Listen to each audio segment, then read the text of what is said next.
कोई बताए मुझे माँ कैसी होती है। मुझे तो लगता है कायनात में सबसे मासूम माँ होती है। जितना भी दिल दुखा लो खामोश रहती है। जितना भी रूठ लो एक पुकार पे हाँ कहती है। जितने भी गम हो सीने से सिर्फ माँ लगाती है।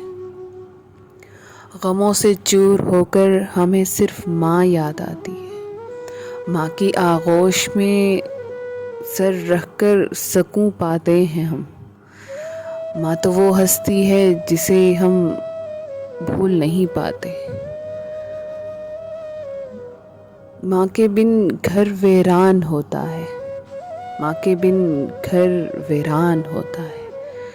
माँ को एक आवाज़ तो वो पुकार सुन के दौड़ आती है। माँ तो हर वक्त चौखट पे नज़र लगाए हमारा इंतज़ार करती है।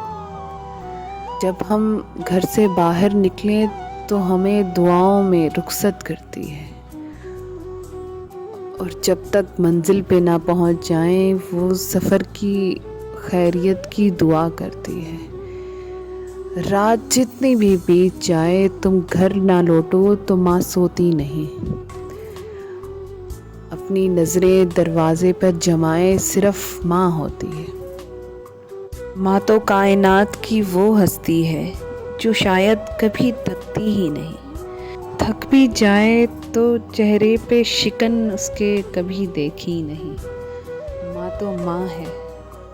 कायनात की अजीम हस्ती सिर्फ माँ है।